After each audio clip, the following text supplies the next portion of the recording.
अस्सलाम वालेकुम। उम्मीद है आप सब खैरियत से होंगे। आज जो हम एक फ़िज़िक्स की डेरिवेशन करने जा रहे हैं जो कि है Newton second law of motion, जो कि बहुत ज़्यादा ही इम्पोर्टेंट और बहुत ही इजी है। तो इसको स्टार्ट लेते हैं एक एग्जांपल से। फॉर एग्जांपल ये एक ऑब्जेक्ट है, ठीक है।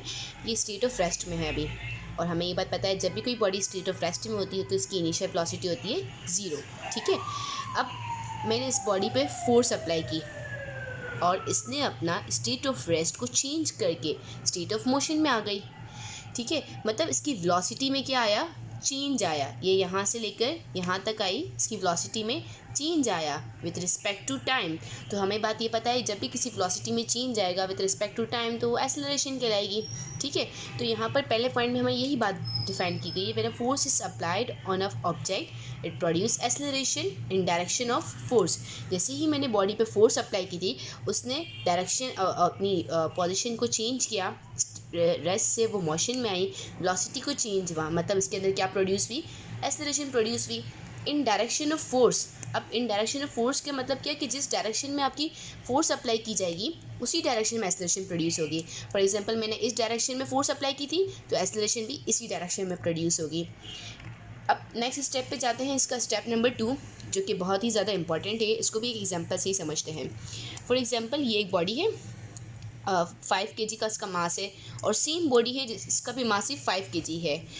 इस पे जो फोर्स लगा रही हूँ मैं वो 10 न्यूटन की लगा रही हूँ, और इस पे जो फोर्स लगा रही हूँ मैं 50 न्यूटन की लगा रही हूँ। यहाँ पर एक आप लोग से क्वेश्चन पूछती हूँ कि कौन सी बॉडी में सबसे ज़्यादा एक्सेलरेशन प्रोड्यूस होगी। तो आपका आंसर में भी ये होगा कि इस पे प्रोड्यूस होगी। बिल्कुल ठीक है, क्योंकि जितनी ज़्यादा हम फोर्स लगाएंगे उतनी ही ज़्यादा एक्सेलरेशन प्रोड्यूस होगी, ठीक है। तो हम इसको इस तरह से लिख सकते हैं, acceleration is directly proportional to force. मतलब जितनी ही ज़्यादा फोर्स बढ़ेगी उतना ही ज़्यादा हमारा एक्सेलरेशन प्रोड्यूस होगा। जितनी हमारी फोर्स कम होगी तो एक्सेलरेशन भी कम प्रोड्यूस होगा। यहाँ पर कम एक्सेलरेशन है और यहाँ पर ज़्यादा है, तो मतलब हम इस तरह से लिख सकते हैं, the more force the more acceleration, ठीक है। अब ये डायरेक्टली प्रोपोर्शन का मतलब होता है या दोनों ही चीज़ें इंक्रीज़ में हो या दोनों ही चीज़ें डिक्रीज़ में हो। तो यहाँ पर दोनों चीज़ें इंक्रीज़ हो रही हैं, इसलिए मैंने यहाँ प्रोपोर्शनल यूज़ किया डायरेक्टली। अब इसके स्टेप नंबर 3 की तरफ मूव करते हैं। इसमें एक बॉडी है जिसका मास जो है वो 4 kg है, और एक अनदर बॉडी है जिसका मास है 40 kg। लेकिन यहाँ पर फोर्स जो है वो 10 न्यूटन की है, और सेम यहाँ पर भी 10 न्यूटन की ही फोर्स लग रही है। दोनों का मास जो है वो डिफरेंट है और फोर्स सेम है। तो इसमें सबसे ज़्यादा एक्सेलरेशन किस में प्रोड्यूस की जाएगी। आप जैसे ये ले लें कि आपके दो ऑब्जेक्ट दी गई हैं, एक हेवी है और एक स्मॉल है, ठीक है। और आपको कह रहे हैं कि दोनों पे ही सेम फोर्स अप्लाई करो, मतलब यहाँ पर 10 न्यूटन से फॉर एग्जांपल। अब किस में ज़्यादा एक्सेलरेशन प्रोड्यूस होगी, तो ऑब्वियसली जो कम है, जिसका मास कम है, तो उसी में ही सबसे ज़्यादा एक्सेलरेशन प्रोड्यूस होगी, ठीक है ना। क्योंकि वो हल्का होने की वजह से ज़्यादा ही वेलोसिटी में, उसकी ज़्यादा वेलोसिटी में चेंज आएगा और एक्सेलरेशन में फिर इंक्रीज़ होगा उसकी। तो हम इस तरह से इसको फिर लिख सकते हैं कि एक्सेलरेशन जो है वो इन्वर्सली प्रोपोर्शनल होगा मास के। मतलब जितना ज़्यादा मास होगा उतनी कम एक्सेलरेशन होगी, ज़्यादा मास कम एक्सेलरेशन। जितनी कम मास होगा, कम मास ज़्यादा एक्सेलरेशन प्रोड्यूस होगी। इन्वर्सली का मतलब यही होता है या एक चीज़ आपकी इंक्रीज़ में जा रही हो या एक चीज़ आपकी डिक्रीज़ में जा रही हो। बस अब बहुत ही सिंपल है, यही 2 स्टेप्स को फॉलो करके हमारी ड्राइव करना है। तो हमारा 3rd स्टेप ये होगा कि इन दोनों इक्वेशंस को आपने कंबाइन कर देना है। मतलब फॉर एग्जांपल ये आपकी इक्वेशन नंबर 1 है और इसको नाम दे देंगे हम इक्वेशन नंबर 2 का। तो इन दोनों को हम कंबाइन करते हैं। जब हम कंबाइन करेंगे तो एक्सेलरेशन जो है वो 1 टाइम आएगा, प्रोपोर्शनल जो है वो भी 1 टाइम आएगा, फोर्स और 1/m इस तरह से आएगा, ठीक है। अब एक्सेलरेशन, प्रोपोर्शनल और f जो है वो 1 से मल्टीप्लाई होगा, तो सिंपल f1 ज़ा f हो जाएगा, और मास का सेम नीचे एज इट इज़ वैसे ही।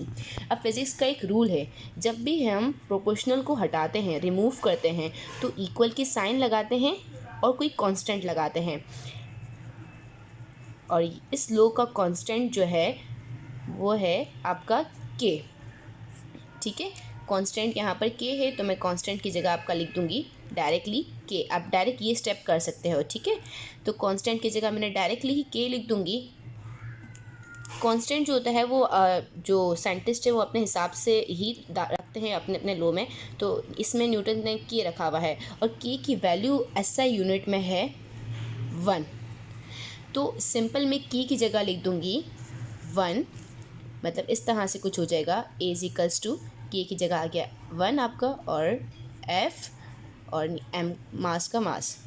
ए F1 आपस में मल्टीप्लिकेशन होगी तो F1 ज़ा F और M का M यहाँ डिवाइड हो रहा है, वहाँ जाके मल्टीप्लाई हो जाएगा, तो M A is equals to force. और हम इस तरह से भी लिख सकते हैं कि फोर्स जो है वो बराबर है product of mass and acceleration. तो ये आपका ड्राइव हो गया, बहुत ही सिंपल है। एक शॉर्ट रिव्यू लेते हैं कि when a force is apply on a object it produce acceleration in direction of force. जब भी किसी बॉडी पे फोर्स अप्लाई की जाएगी तो वो एक्सेलरेशन प्रोड्यूस करेगी इन डायरेक्शन ऑफ फोर्स, मतलब जिस डायरेक्शन में फोर्स प्रोड्यूस होगी उसकी डायरेक्शन में वो एक्सेलरेशन प्रोड्यूस करेगी, which is directly proportional to the force, जो कि डायरेक्टली प्रोपोर्शनल किसके है, फोर्स के। मतलब आपकी जितनी ज़्यादा फोर्स होगी उतना ही ज़्यादा एक्सेलरेशन प्रोड्यूस होगा। And inversely proportional to the mass, और इन्वर्सली प्रोपोर्शनल है मास के, मतलब जितना ही ज़्यादा आपका मास होगा उतनी कम एक्सेलरेशन होगी, और जितना कम मास होगा उतनी ज़्यादा एक्सेलरेशन होगी। तो इन दोनों रिलेशंस को कंबाइन करेंगे तो हमारे पास कुछ इस तरह का आएगा, F और 1 आपस में मल्टीप्लाई हो जाएगा, तो इस तरह से होगा।